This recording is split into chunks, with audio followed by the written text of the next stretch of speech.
या ठिकाणी केंद्रीय मंत्री रक्षा खडसे यांच्या मुलीसह अन्य मुलींची काही छळ करण्याचा प्रकार जो आहे तो समोर आलेला आहे. काय नेमकी घटना आहे? घडलेला प्रकार हा अत्यंत दुर्दैवी आहे. या ठिकाणी ज्यांनी छेडखानी केली आहे ते निव्वळ टवाळखोर नाही तर ते गुंड आहेत. त्यांच्या विरुद्ध आधीसुद्धा काही गुन्हे दाखल आहे. ह्या मुली ज्यावेळेस यात्रेमध्ये होत्या त्यावेळेस एक पोलीस तिथे हजर होता. त्या पोलिसांनी त्या गुंडांना अडवण्याचा प्रयत्न केला, परंतु या गुंडांनी पोलिसांनाच मारहाण केली, त्याला शिवीगाळ केली. त्या पोलिसांनी 353 त्यांच्यावर दाखलही केलेला आहे. पण हा एक प्रश्न निव्वळ माझ्या घरामध्ये घडला असा नाही आहे. हा एक सामाजिक प्रश्न आहे आणि महाराष्ट्रामध्ये अशा स्वरूपाच्या अनेक घटना घडत आहेत. अनेक घटनांची नोंद होत नाही किंवा महिला या ठिकाणी तक्रार करायला पुढे येत नाही आणि तक्रार न झाल्यामुळे अशा प्रकारनं उघडकीस येत नाही. या ठिकाणी हा जो प्रकार घडला या संदर्भामध्ये रक्षाताईंची मुलगी ही स्वतः तक्रार करायला पुढे आली हे फार मोठं आहे. नाहीतर मुली सहसा तक्रार करायला पुढे येत नाही. पण या विषयाच्या संदर्भामध्ये मुक्ताईनगर परिसरामध्ये जे गुंडगर्दी वाढलेली आहे किंवा या मतदारसंघात वाढलेली आहे, हे अलीकडे या 3-4 वर्षामध्येच वाढलेली गुंडागर्दी आहे. यामध्ये महाराष्ट्राच्या विधान परिषदेमध्ये स्वतः खूप वेळा बोललेलो आहे, आक्रमकपणे मांडलेलं आहे. सरकारला मी म्हटलं की तुम्ही काय बांगड्या घातल्यात काय थांबवायला, इथपर्यंत मी बोललेलो आहे. परंतु त्याचा फारसा परिणाम याच्यावर होत नाही, कारण ह्या सर्व गुंडांना या ठिकाणी स्थानिक लोकप्रतिनिधी आणि राजकारण्यांचं संरक्षण मिळत आहे. ह्या ठिकाणी मागच्याही कालखंडामध्ये 2-3 वर्षापासून मी पाहतो आहे, अलीकडचा विषय जरी सोडला तरी माननीय मुख्यमंत्री कार्यालयामधनं पोलिसांना फोन यायचे की या संदर्भामध्ये या गुंडांना संरक्षण देण्याच्या संदर्भामध्ये, असं मला स्वतः पोलीस सांगायचे. असं असेल तर ते दुर्दैवी आहे. आणि यामध्ये महाराष्ट्रामध्ये आता महिलांनी या संदर्भात स्वतःच काळजी घेण्याची आवश्यकता आहे असं मला वाटतं. पोलिसांवर फार विश्वास राहिला नाही, पोलीस यंत्रणेचा धाक राहिला नाही, अशी आजची स्थिती आहे. या ठिकाणी पोलीस अधिक कठोरपणे कारवाई करतील अशी माझी अपेक्षा आहे. हा निव्वळ माझ्या मुलीचा प्रश्न नाही, तर हा एक सामाजिक प्रश्न आहे. त्या दृष्टिकोनातून या प्रश्नाकडे पाहिलं पाहिजे. हो, पोलीस स्टेशनमध्ये जर बघितलं तर रक्षाताईंची कन्यासह अनेक मुलींनी त्या ठिकाणी त्या मुलांविषयी तक्रार दाखल केलेली आहे, तक्रार सांगितलेली आहे. आणि ही घटना घडलेली की जो गार्ड गेलेला होता त्या गार्डची कॉलर देखील तिथं पकडण्यात आलेली आहे. कुठेतरी पोलिसांचा धाक संपला असं वाटतं. आणि काय आहे, अलीकडे या शहरामध्ये शाळा सुटली की त्या शाळा सुटल्यानंतर हे गावगुंड त्या ठिकाणी मुलींची छेडखानी काढतात. असे प्रकार वारंवार घडतात. पोलीस स्टेशनला या संदर्भामध्ये तक्रारी पहिल्या केल्या, तोंडी केल्या आहे. पोलीस म्हणतात आमच्याकडे लेखी तक्रार द्या. आता शाळेमधल्या मुली लेखी तक्रार द्यायला घाबरतात, पण पोलीस बऱ्याचदा येतातही. पण जो पोलीस यंत्रणेचा धाक राहिला नाही आणि अवैध धंद्यांमध्येही बरेचसे पोलीस अडकलेले आहे. काही गोष्टी त्यामधल्याही आहे. काही गोष्टी या ठिकाणी गुंडांवर तक्रार केल्यानंतर कारवाई होत नाही. त्यामुळे काय करायचं तक्रार करून, अशी पण मानसिकता होते.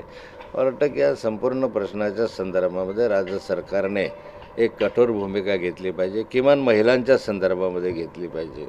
आज महिलांच्या संदर्भामध्ये ज्या वारंवार घटना घडत आहे महाराष्ट्रामध्ये, ते महाराष्ट्र बदनाम होतो आहे या संदर्भामध्ये. तर सरकार जागरूकतेने काम करेल असं वाटतं. माननीय मुख्यमंत्र्यांशी मी या संदर्भातली चर्चा करणार आहे. मी आयजींशी चर्चा केली, मी SP-शी चर्चा केली. फार काही खाली नुसतं ते आयजीशी बोलले की DSP-शी बोलतात, DSP-शी बोलले की इथे इन्स्पेक्टरशी बोलतात. तर सारंच बस जसं जसे ते राहतं. काही कोणाचा धाक राहिला नाही, कोणाचा हे राहिला नाही, अशी स्थिती आहे. अधिवेशन चालू होतं आहे, अधिवेशनात तुम्ही आवाज उचलणार? नाही, निश्चित योग्य वेळी मी अधिवेशनामध्ये या विषय मांडण्याचा प्रयत्न करेल. बहुत 2 दिवसाआधी एक गुन्हे दाखल करण्यात आले होते, परंतु आज परत पोलीस स्टेशनमध्ये जाऊन ताईंनी गुन्हा दाखल करण्याची अट हे केली. याचं कारण काय आहे का? 2 दिवसापूर्वी हा गुन्हा दाखल झालाच नाही, तो आज गुन्हा दाखल झाला. 2 दिवसापूर्वी ही घटना घडली आणि घटना घडल्यानंतर त्या पोलिसांनी 353 दाखल केले. मुली या संदर्भामध्ये पुढे यायला तयार नव्हत्या. त्या म्हणायचे की म्हणजे घाबरतात मुली पोलीस स्टेशनला यायला. आणि मग 2 दिवसानंतर ही घटना घडल्यानंतर मुलींना मी स्वतः सांगितलं की असं घाबरून चालणार नाही, तुम्ही स्वतः पुढाकार घेतला पाहिजे, जे सत्य घटना आहे ते विदित केली पाहिजे. याच्यामध्ये घाबरण्याचं काय कारण आहे? म्हणून आज झाली, 2 दिवसापूर्वी घटनेची नोंद झालीच नव्हती आणि म्हणूनच रक्षाताई आज त्या ठिकाणी गेल्या होत्या. तिची मुलगी आहे स्वतःची होती, ती आई आहे. संशयित जो आरोपी आहे तो या अगोदरही कुठल्या ना कुठल्या गुन्ह्यांमध्ये अडकलेला आहे असं समजतंय. हे 5 जण आरोपी आहेत. 5 जणांनी छेडखानी केली आणि यांच्या सर्वांवरच गुन्हे दाखल आहे. या ठिकाणी 324, 325 वगैरे अनेक गुन्हे दाखल आहेत. 302 सारखे गुन्हे आहे. यामधून याला वॉरंट निघालेलं होतं. विशेष म्हणजे हा जो गुन्हेगार याला वॉरंट निघालेलं होतं. वॉरंट निघून हा फरार आरोपी होता, तरी तो त्या ठिकाणी कसा दिसला हा एक प्रश्नच निर्माण होतो या ठिकाणी. म्हणजे एकंदरीत जर चित्र पाहिलं तर पोलिसांचीही या संदर्भामध्ये एक ज्याला आम्ही म्हणतो दुर्लक्ष करण्याची भूमिका दिसते आहे.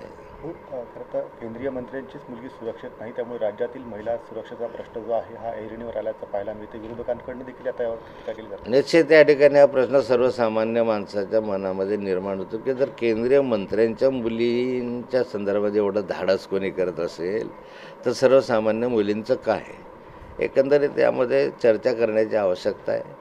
महिला धोरणाच्या संदर्भात चर्चा करण्याची आवश्यकता आहे. महिलांच्या संरक्षणासाठी काही वेगवेगळे उपाय योजण्याची आवश्यकता आहे. सरकारनं ही घटना लक्षात घेता मला वाटतं की अधिक गंभीरतेनं या संदर्भात कारवाई करावी. नमस्कार. आज महाराष्ट्रातल्या महिलांच्या सुरक्षिततेचा प्रश्न आज परत ऐरणीवर आल्यासारखा आपल्याला बघायला मिळतोय. संपूर्ण महाराष्ट्रामध्ये अनेक ठिकाणी महिला अत्याचाराच्या घटना ह्या आपल्याला वाढलेल्या दिसत आहेत.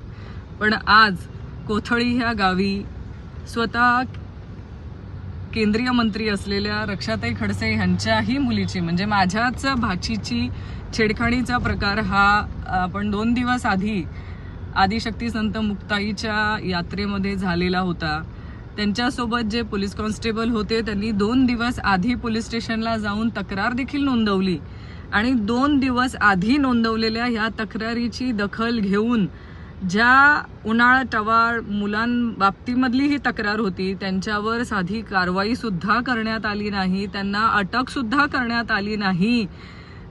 माझा गृहमंत्र्यांना एकच सवाल आहे की एका केंद्रीय मंत्र्यांच्या मुलीबाबत जर असला प्रकार होत असेल तर माझ्या महाराष्ट्रातल्या सर्वसामान्य कुटुंबातल्या महिला भगिनींना न्याय कसा मिळणार? केंद्रीय मंत्र्यांना 2 दिवसानंतर स्वतः पोलीस स्टेशनला हजर राहून कारवाईची मागणी करावी लागते. ह्या सगळ्या प्रकारामध्ये आपल्याला एकच बघायला मिळतंय की आज कुठेतरी महिलांना सुरक्षा देण्यासाठी गृह खातं हे अपयशी ठरलेलं आहे. पोलीस यंत्रणा ही कुठल्या दबावामध्ये आहे का? पोलीस यंत्रणा गुन्हेगारांना पाठीशी घालण्याचं काम करतंय का? 2 दिवसात एका केंद्रीय मंत्र्यांच्या मुलीच्या छेडखाणी प्रकरणामध्ये कारवाई झाली नाही. कुठला दबाव होता? ती कुणाची कार्यकर्ते होते की ज्याच्यासाठी राजकीय दबाव वापरून त्यांच्यावर कारवाई करण्यात आली नाही. आज आम्ही संपूर्ण मुक्ताईनगर मतदारसंघामध्ये कुठल्या गुंडागर्दीमध्ये वाढतोय? आम्हाला आज कुठल्या महिलांना आज कशा प्रकारची वागणूक दिली जात असेल याचा आपण ह्या घटनेतून अंदाज काढू शकतात. कारण आज एका केंद्रीय मंत्र्यांच्या मुलीची छेडखाणी केल्यानंतरही 2 दिवसात कारवाई झाली नाही तर सर्वसामान्य कुटुंबातल्या मुलींचा पोलीस स्टेशनपर्यंत जाऊन तक्रार नोंदवण्याची तरी हिंमत होणार आहे का? ज्या गुंड्यांना आणि गुन्हेगारांना पाठीशी घालण्याचं काम पोलीस यंत्रणा करते त्यांनी ह्याचं उत्तर देणं गरजेचं आहे आणि ज्यांनी त्यांना पाठीशी घालण्याचं काम केलंय त्यांच्यावर कारवाई करण्यात यावी अशी आमची मागणी आहे. कारण कुठला तरी राजकीय दबाव असल्याशिवाय 2-2 दिवस तक्रार नोंद असून देखील त्यांना जे संरक्षण दिलं जातंय हे का दिलं जातंय ह्याचं देखील उत्तर पोलीस यंत्रणेने आणि गृह खात्याने जरूर द्यावं.